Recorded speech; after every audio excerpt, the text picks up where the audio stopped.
Know that the United States offers a better option. We don't drown our partners in a sea of debt. We don't coerce or compromise your independence. The United States deals openly and fairly. We do not offer a constricting belt or a one-way road. When you partner with us, we partner with you, and we all prosper.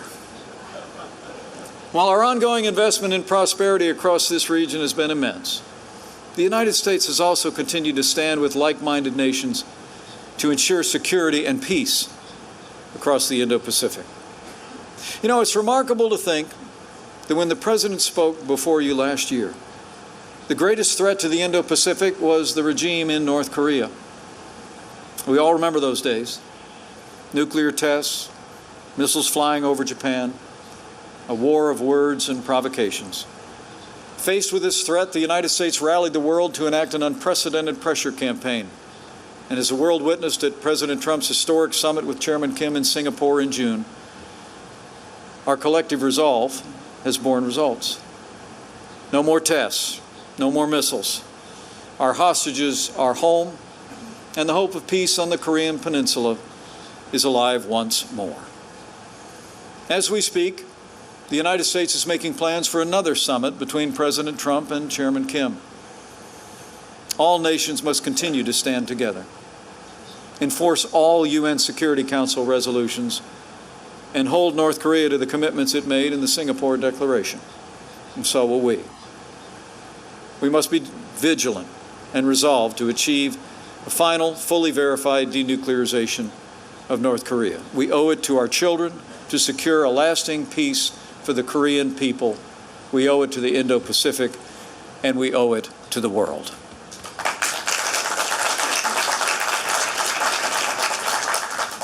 And as President Trump made clear last year, the United States will also remain vigilant against other threats facing this region: criminal cartels, drug smugglers, human traffickers, and cyber criminals.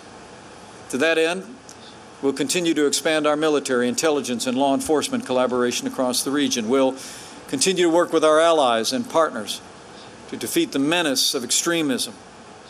After ISIS-inspired terrorists went on a rampage in the Philippines last year, the United States stood with our ally to liberate Marawi City. We will never allow radical Islamic terrorists to establish a foothold in the Indo-Pacific. We will continue to stand with our allies as well, and our partners to protect our borders on land and sea and in the digital domain. This week, it was my privilege to announce a new partnership between the United States and Singapore to bolster digital defenses for the 10 nations of ASEAN. We're also forging new and renewed security partnerships, as shown by our recent trilateral naval exercises with India and Japan. And today, it's my privilege to announce that the United States will partner with Papua New Guinea and Australia on their joint initiative at Lombram Naval Base on Manus Island.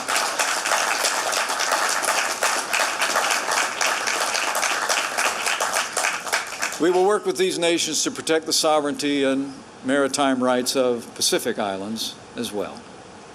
And you can be confident. The United States of America will continue to uphold the freedom of the seas and the skies, which are so essential to our prosperity. We will continue to fly and sail wherever international law allows and our national interests demand. Harassment will only strengthen our resolve. We will not change course. And we will continue to support efforts within ASEAN to adopt a meaningful and binding code of conduct that respects the rights of all nations, including the freedom of navigation in the South China Sea.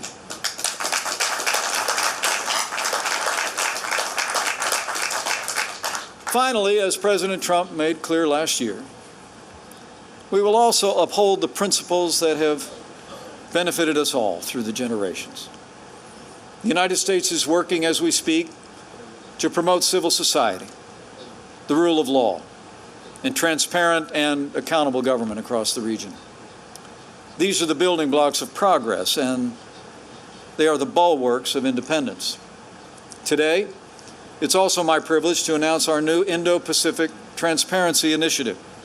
In conjunction with more than $400 million in American funding, this program will help empower the region's citizens, combat corruption, and strengthen sovereignty, and it is our honor to initiate this program.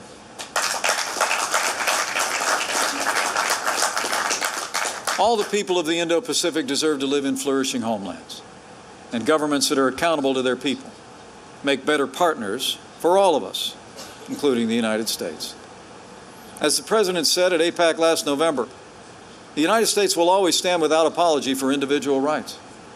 Since the American founding, our nation has embraced the principle that all are created equal and endowed by our Creator with certain inalienable rights. Americans believe in the freedom of speech, private property, and the freedom of religion, and we will continue to support those who aspire to these freedoms across the Indo-Pacific and the world. We do this because it's just. We also do this because it's in all of our interests. The truth is, governments that deny rights to their own people too often violate the rights of their neighbors. Authoritarianism and aggression have no place in the Indo-Pacific.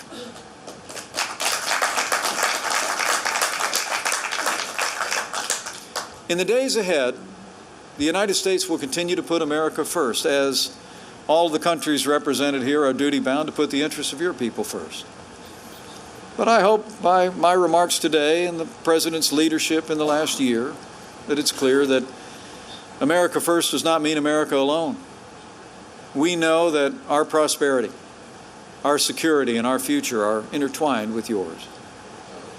The President sent me here to demonstrate our continued commitment, not just to all of you and to the region, but our continued commitment to APEC and its mission of promoting open markets, free, fair, and reciprocal trade.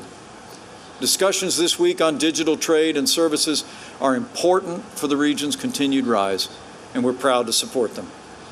As I told the nation's leaders of ASEAN earlier this week, ASEAN is central to our Indo-Pacific vision, and we are proud of our partnership with ASEAN, past, present, and future.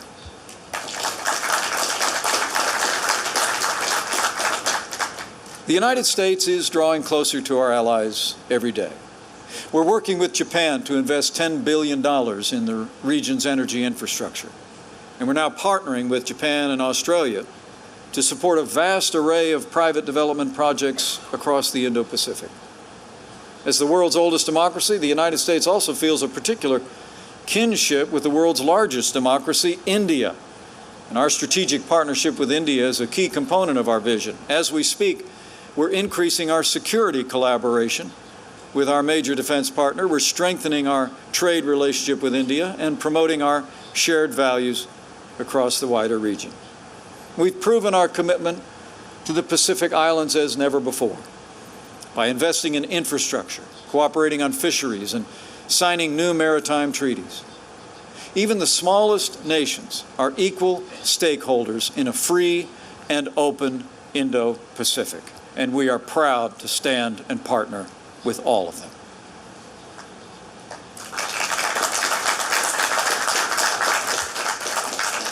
Now, as I stand before this distinguished group of leaders in business and public life, we're aware of the concern that the U.S.-China competition is felt among many of you.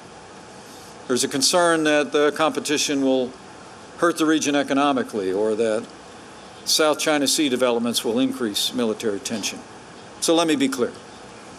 The United States of America seeks a better relationship with China based on fairness, reciprocity, and respect for sovereignty. The difficulties that the United States and other nations face with Beijing have been well documented by our administration. China knows where we stand. But as President Trump has said, in his words, we want to strengthen the relationship between our two countries and improve the lives of our citizens.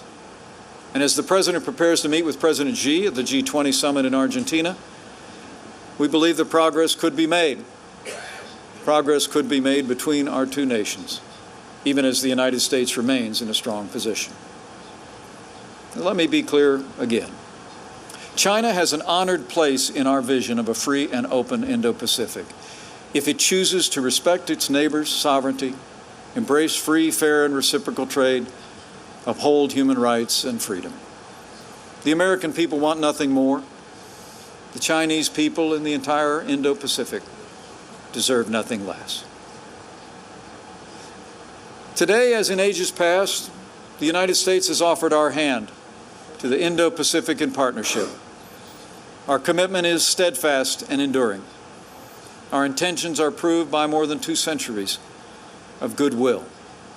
And our past is but a prelude to the future that we will write together in cooperation and competition as honest partners and faithful friends.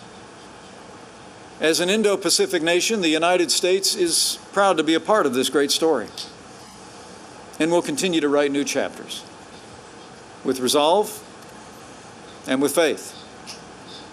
Faith in the people who call this vast expanse home and the boundless capacity of every individual to achieve their dreams.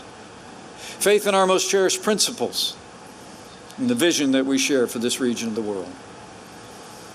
And lastly, I believe that we go with faith that as we labor for a free and open Indo-Pacific, we do not work alone. Not far from here, in the Parliament of Papua New Guinea, I am told, sits one of this country's national treasures, a King James Bible more than 400 years old. Before it made its way here, it passed through my home state of Indiana. It calls to mind the rich and diverse traditions of culture and faith that characterize this vast region of the world. And on that foundation, I believe we can be confident that our vision of a free and open Indo-Pacific will prevail. For as it says in that old book, where the Spirit of the Lord is, there is liberty.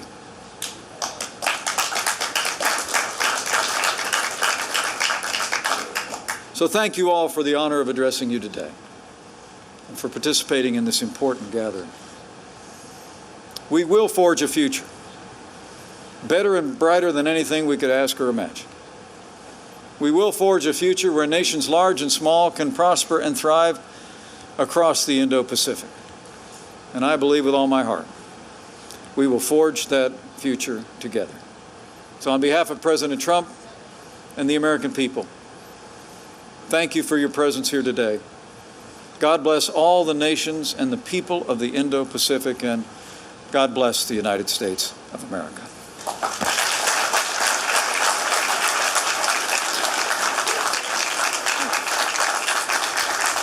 We've been hearing